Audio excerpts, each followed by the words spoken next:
उधर यूक्रेन के सदर व्लादिमीर ज़ेलेंस्की, अक़वाम मुत्तहिदा के सेक्रेटरी जनरल एंटोनियो गुतरेस और तुर्क सदर रजब तैयब एर्दोगान ने जुमेरात को लिविव में मुलाकात की। दौरे का मकसद रूस के ज़ेर कब्ज़ा न्यूक्लियर पावर प्लांट की गैर मुस्तहकम सूरत हाल पर काबू पाना है। इसके अलावा जंग के खात्मे में मदद के लिए सिफारती कोशिशें भी एजेंडे में शामिल हैं। ज़ेलेंस्की ने अक़वाम मुत्तहिदा पर जोर दिया कि वो यूरोप के सबसे बड़े जौहरी पावर प्लांट की हिफाजत को यकीनी बनाए जो इस वक्त रूस के कंट्रोल में है।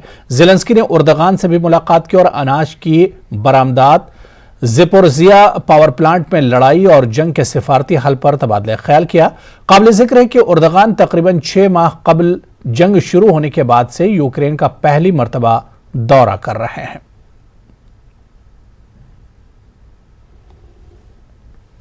रूस के यूक्रेन के दूसरे बड़े शहर खार्किव में मुसलसल कई मिसाइल दागे हैं जिसके नतीजे में कम से कम 11 अफराद हलाक और 40 दीगर जख्मी हुए।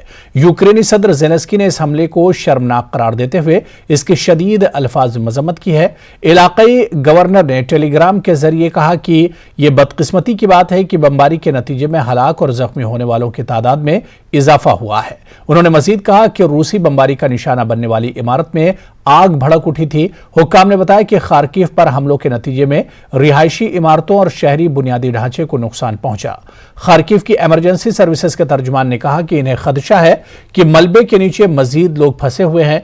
दूसरी तरफ रूसी वजारत दिफा ने जुमेरात की सुबह दावा किया कि इसने खार्किव शहर में गैर मुल्की किराए के फौजियों के एक आर्जी अड्डे को निशाना बनाया जिसमें इनमें से 90 से ज्यादा फौजी हलाक हुए हैं।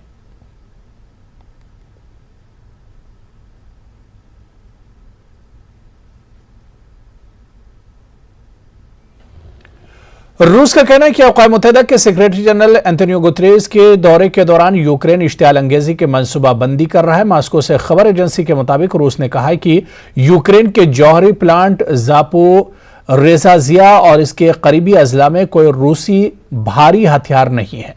यूक्रेन ने शेलिंग जारी रखी तो यूक्रेन के जौहरी प्लांट ज़ापोरिज़िया को बंद कर सकते हैं। В самое ближайшее время состоится поездка на Запорожскую АЭС экспертов МАГАТЭ, которая была полностью согласована еще в июне и сорвана руководством секретариата ООН. Эксперты должны на месте убедиться в преступном поведении киевского режима.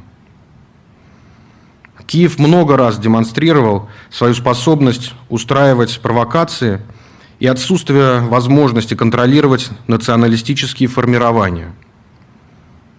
По этой же причине неприемлемо предложение о демилитаризованной зоне вокруг Запорожской АЭС.